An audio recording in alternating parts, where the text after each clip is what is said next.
बूढ़ी दादी का दर्द। हमारे कहानी हिंदी वॉइस चैनल को सब्सक्राइब करें और बेल आइकन घंटी दबाकर नोटिफिकेशन का ऑन कर लें।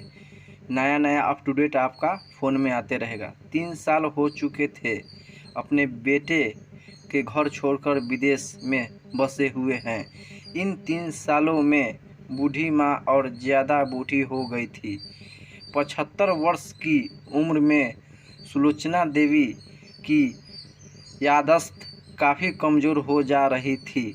उन्हें रोज़मर्रा की चीज़ें याद न रहती, लेकिन जो उन्हें हमेशा याद रहता वह था उनका बेटा। दिन हो या रात, एक पल भी ऐसा न होता जब उन्हें अपने बेटे की याद न आती। दूसरी तरफ बेटा था जो साल भर में एक आधा बार अपने माँ को फ़ोन कर लिया करता और 1-2 मिनट से ज़्यादा बातें भी न किया करता। फिर भी यह बूढ़ी माँ टटकती लगाए अपने बेटे का इंतज़ार करती रहती। एक दिन बेटे का विदेश से फ़ोन आया। हेलो हेलो, सुन रही हो माँ? अनिल बोल रहा हूँ, तुम्हारा बेटा। कैसी हो माँ? मैं ठीक हूँ बेटा, तुम, बहू और मेरा पोता कैसा है? माँ ने पूछा। सब अच्छे हैं माँ, मैं अगले हफ्ते गांव आ रहा हूँ। ठीक है बेटा, तुम्हें लेने अब हम सब साथ में ही लंदन में रहेंगे माँ, और तुम्हारी ख्वाहिश पूरा करेंगे माँ। तुम्हारी बहू कह रही थी माँ को यहाँ पर लेकर आओ, बेचारी अकेली वहाँ परेशान हैरान होती होगी। बेटे ने कहा कि से बात तो सही बोल रही हो माँ, अकेली वहाँ पे क्या करेगी क्या नहीं। बूढ़ी सूखी आंखें आंसुओं से भीग गई।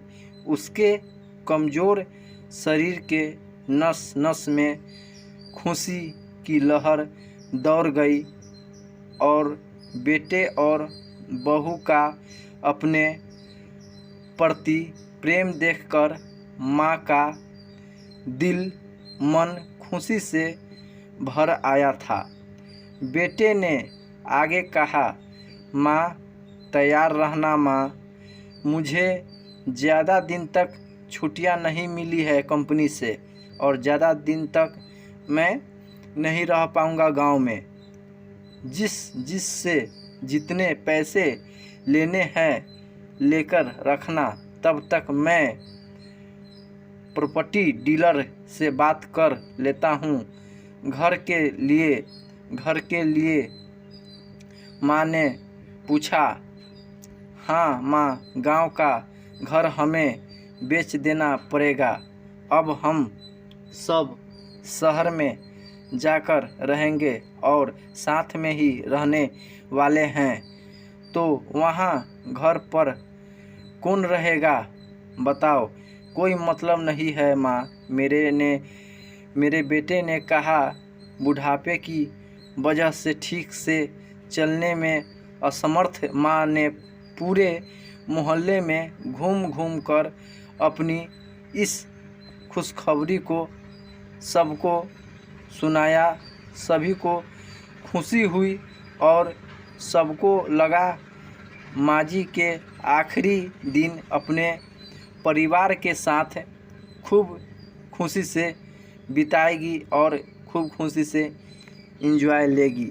घर वापस आकर माँ ने अपने घर के कोने कोने को ऐसे देखा जैसे वह अपने दूसरे बेटे को देख रही हो, और इससे फूली नहीं समाई माँ।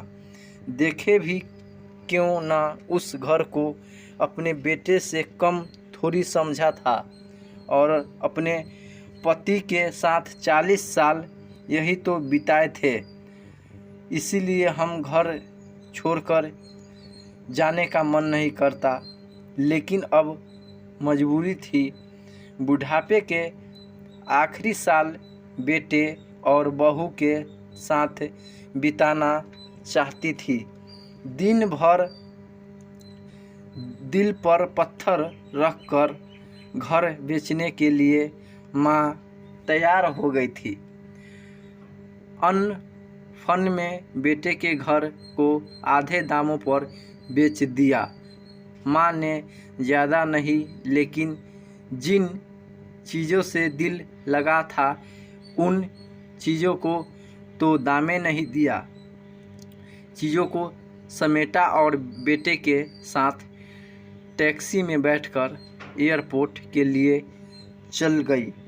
एयरपोर्ट पर आकर बेटे ने माँ से कहा, माँ तुम यहाँ बेंच पर बैठो, मैं सामान और बोर्डिंग पास की जांच करवा लेता हूँ। वहाँ वक्त लगता है और खड़ा रहना पड़ता है, इसके लिए तुम्हें तकलीफ़ होगी। तुम यहीं आराम करो, मैं सब कुछ काम करवा के आऊँगा। यूँ गया और यूँ आया। बेंच पर बैठ गई और बेटा अंदर चला गया। काफ़ी समय हो गया, बेटा वापस नहीं लौटा। माँ सोचने लगा, क्या हुआ क्या नहीं, क्या कर रहा है क्या नहीं, हमको दिल जी घबरा रहा है। कहाँ गया? ज़्यादा भीड़ होगी इसलिए देर लग रही होगी। अंधेरा होने को आया, अब तो लोगों की चल कदमी भी कम होने लगी। माँ को अब चिंता होने लगी। एक कर्मचारी ने आकर पूछा, किससे मिलना है माँ जी? आपको यहाँ पर क्यों बैठी है? डरती हुई आवाज़ में सुलोचना देवी बोली, मेरा बेटा अंदर सामान की जांच कराने गया है, लंदन जा रहे हैं हम। क्या नाम है माँ जी अपने बेटे का? कर्मचारी ने पूछा। अनिल नाम है मेरे बेटे का, सुलोचना देवी ने बताया।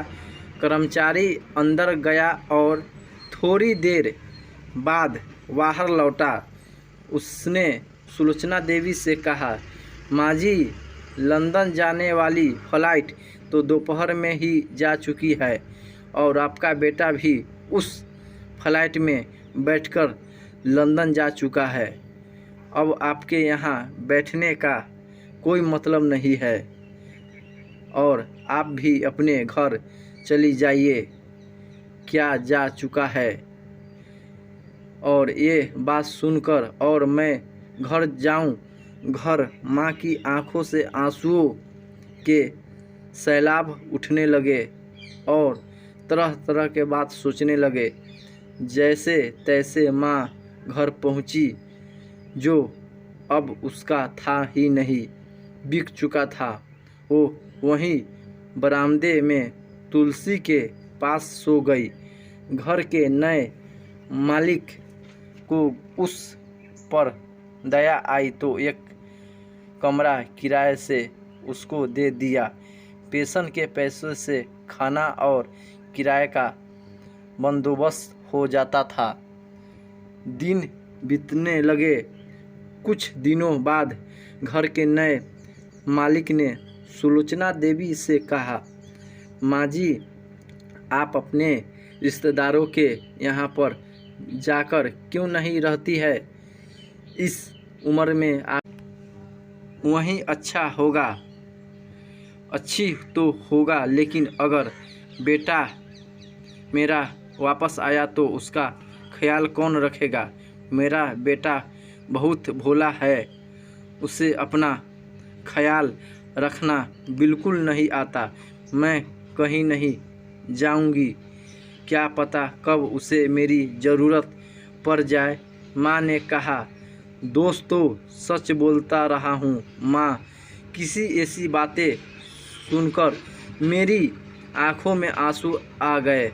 किसी ने सच ही कहा है, पुत कपूत हो सकता है लेकिन माता कभी कुमाता नहीं होती। दोस्तों, आप सभी को हाथ जोड़कर विनती करता हूँ, अपने माता पिता की जितनी हो सके सेवा करना और हमारे कहानी हिंदी वॉइस चैनल को सब्सक्राइब करें और बेल आइकन घंटी दबा के नोटिफिकेशन के ऑन करें। ये है हमारा कहानी हिंदी वॉइस चैनल का लोगो। आप लोग लोगो देख करके सब्सक्राइब कीजिए और चैनल को आगे बढ़ाइए। जय हिंद, जय भारत।